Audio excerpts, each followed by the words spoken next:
Hace 59 años y un día se produjo un cambio en Cuba, el país donde yo nací. Muchos cubanos creyeron que en aquel 1 de enero de 1959 no solo nacía un nuevo año, estaban convencidos de que se iniciaba aquel día una nueva era para Cuba.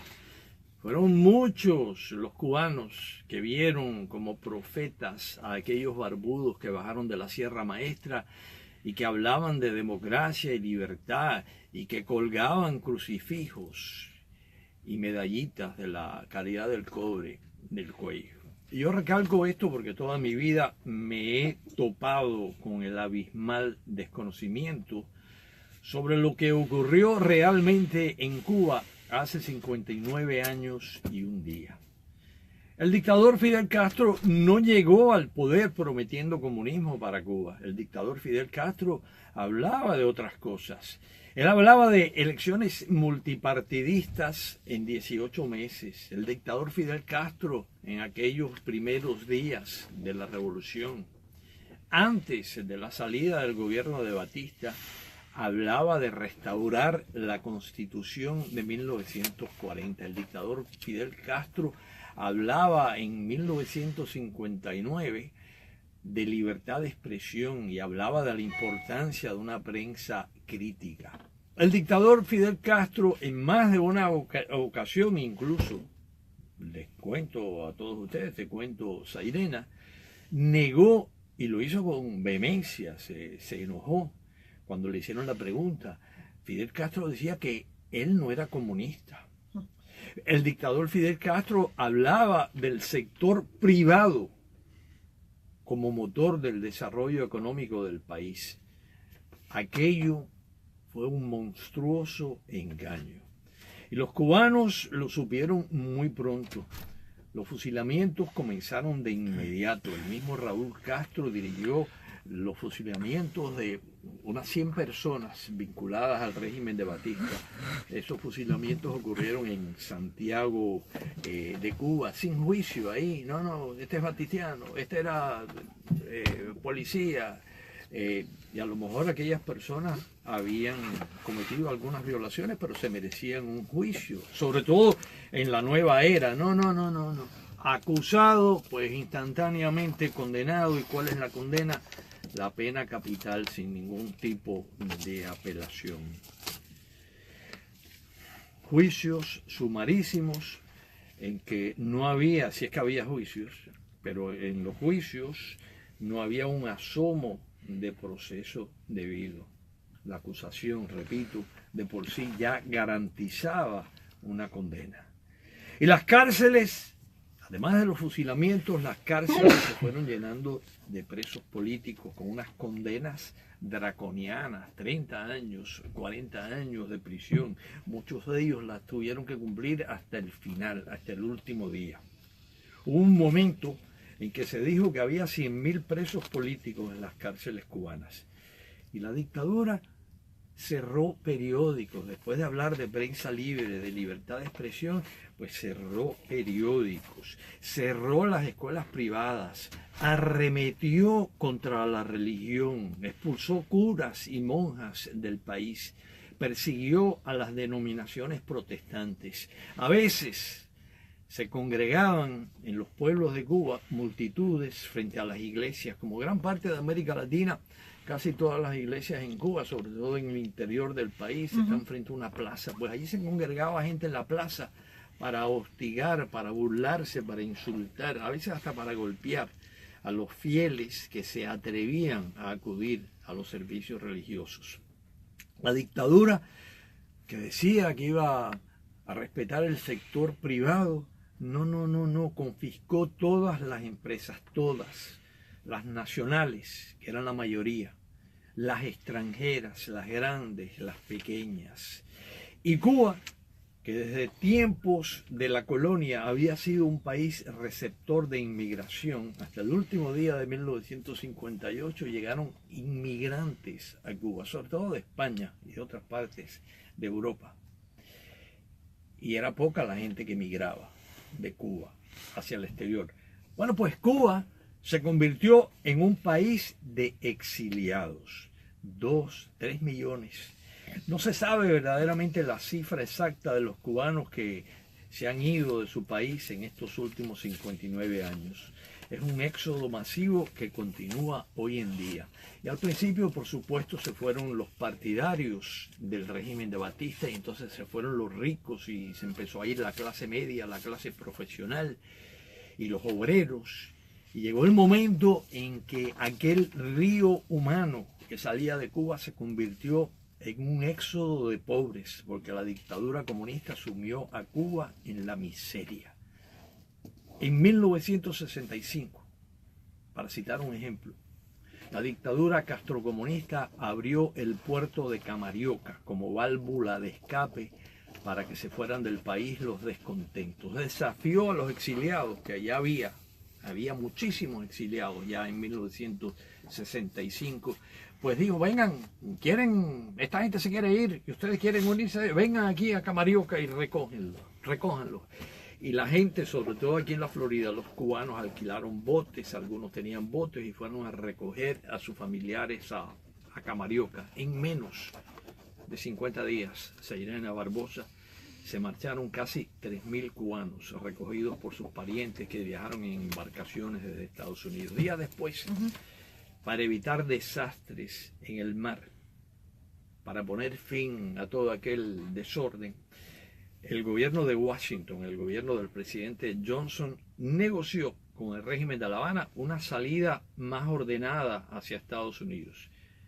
265.000 cubanos, un país donde no había un fenómeno de emigración. Emigraba muy poca gente de Cuba, muy poca gente salía de Cuba.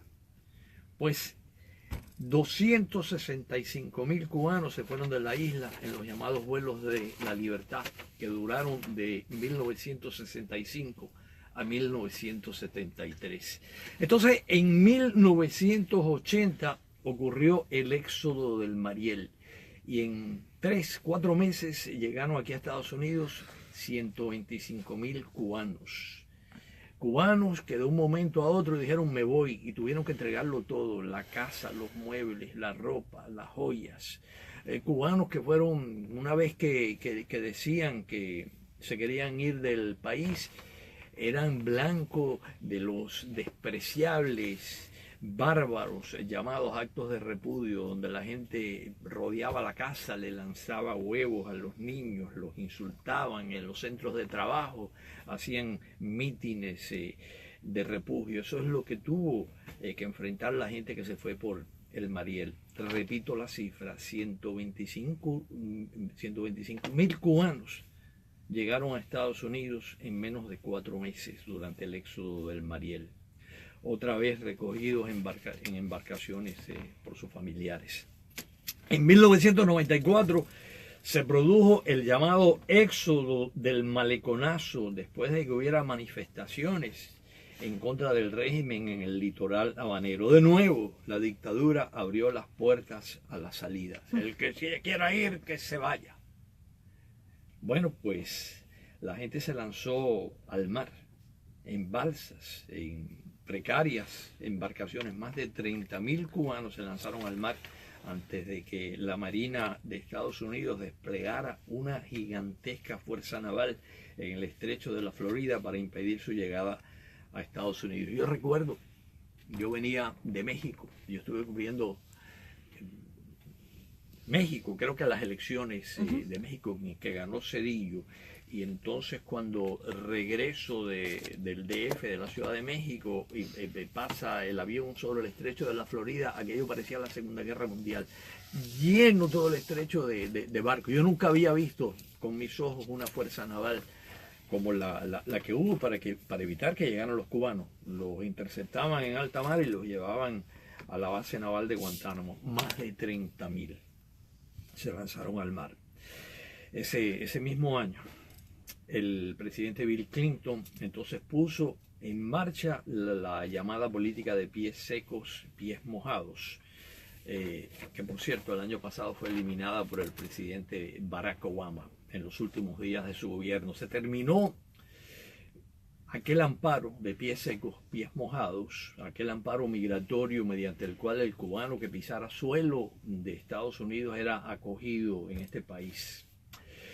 Fueron decenas de miles los cubanos que se lanzaron al mar en balsas y en precarias embarcaciones para pisar suelo estadounidense.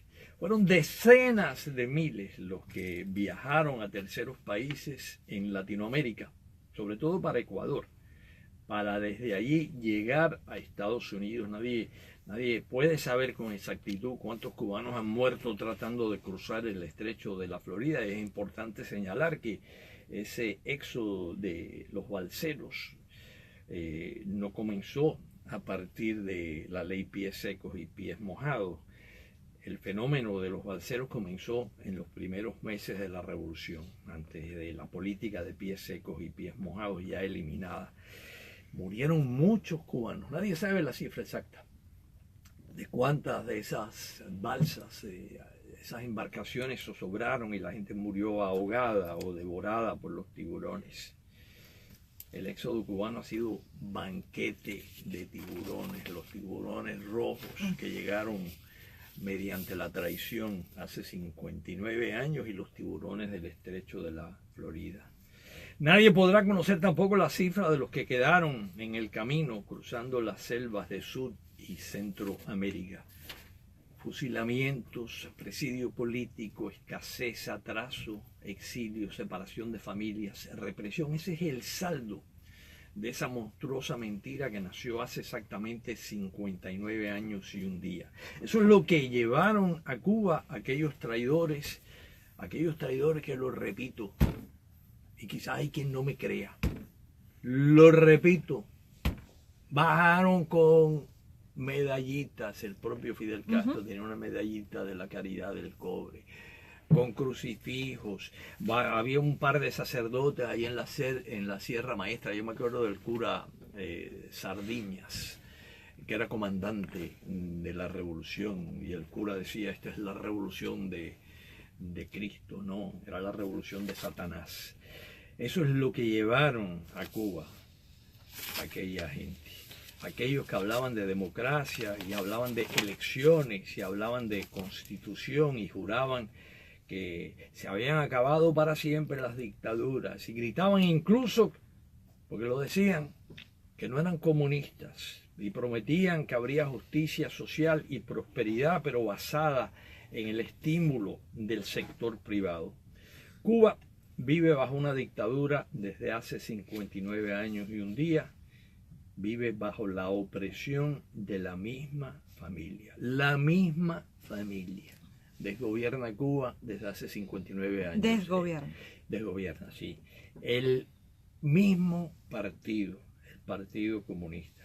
Y yo no sé cuándo va a terminar esa pesadilla. Hubo un tiempo en que comenzaba el año y yo, y sobre todo los mayores de mi familia, al igual que en el 59 nació el año con una traición, pues en años sucesivos desde el exilio la gente pensaba: este es el último año. Y no, han pasado 59 años y repito, yo no sé cuándo va a terminar esa pesadilla, pero toda mi vida, Zairena, yo he contado lo que he dicho aquí. Lo hacía en la escuela, siendo un párvulo en la escuela, lo hacía en el high school, lo hacía en la universidad, lo hacía en las redacciones donde he trabajado, lo he hecho en todos los países donde he estado en conversaciones en que se ha abordado ese tema. En la escuela muchas veces los profesores y los compañeros de clase no me creían. En las redacciones, colegas periodistas, incluyendo colegas periodistas hispanos en redacciones hispanas: no, eso es una exageración. No, ustedes los cubanos exageran. No, porque hay educación gratis. No, porque la medicina es gratuita. No. Y los problemas económicos de Cuba son por culpa del bloqueo, como decían. El bloqueo que tan mal entendido ha sido, el llamado bloqueo, que verdaderamente no es un bloqueo. Bloqueo hubo para evitar que entraran los balseros del Maleconazo. Eso sí fue un bloqueo. Y yo lo vi desde el aire. Un bloqueo hubiera sido que rodearan al país de barcos de guerra. No, lo que hubo fueron sanciones económicas. Y sanciones económicas porque el régimen castrista confiscó sin ningún tipo de negociación, sin ningún tipo de indemnización, todas las propiedades estadounidenses que había en Cuba. Y, oye, ¿qué esperaban? ¿Qué esperaban? Existe en el derecho internacional el derecho a la nacionalización de empresas. El presidente más izquierdista que tuvo México confiscó el petróleo mexicano, Lázaro Cárdenas. Pero tú sabes qué, le pagó algo a los americanos, centavos sobre el dólar, pero ahí hubo una negociación. No, Fidel Castro, no, me quedo con todo, sin pagar un centavo. Deje usted de pagar la hipoteca de su casa, o deje de pagar la letra del carro, a ver si no viene la grúa por el carro y no le inician un proceso de foreclosure. Aquello fue y existe todavía sanciones económicas por confiscaciones que no fueron indemnizadas. Pero bueno, como les dije, yo he estado hablando esto toda mi vida y les confieso, a estas alturas a mí ya no me importa si me creen o no, no me importa si quienes me escuchan se solidarizan conmigo o me rechazan o simplemente son indiferentes. Lo único que sé, mi querida Zairena, es que lo voy a seguir diciendo mientras me quede vida y sobre todo cuando comienza un nuevo año, porque un día de año nuevo fue cuando comenzó aquella monstruosidad que acabó con un país, acabó con un pueblo que no se merecía esa pesadilla, esa monstruosidad, un pueblo que se merece un mejor destino y yo creo que lo tendrá. Yo sí creo que hay justicia a la larga en la historia. Vamos a una pausa.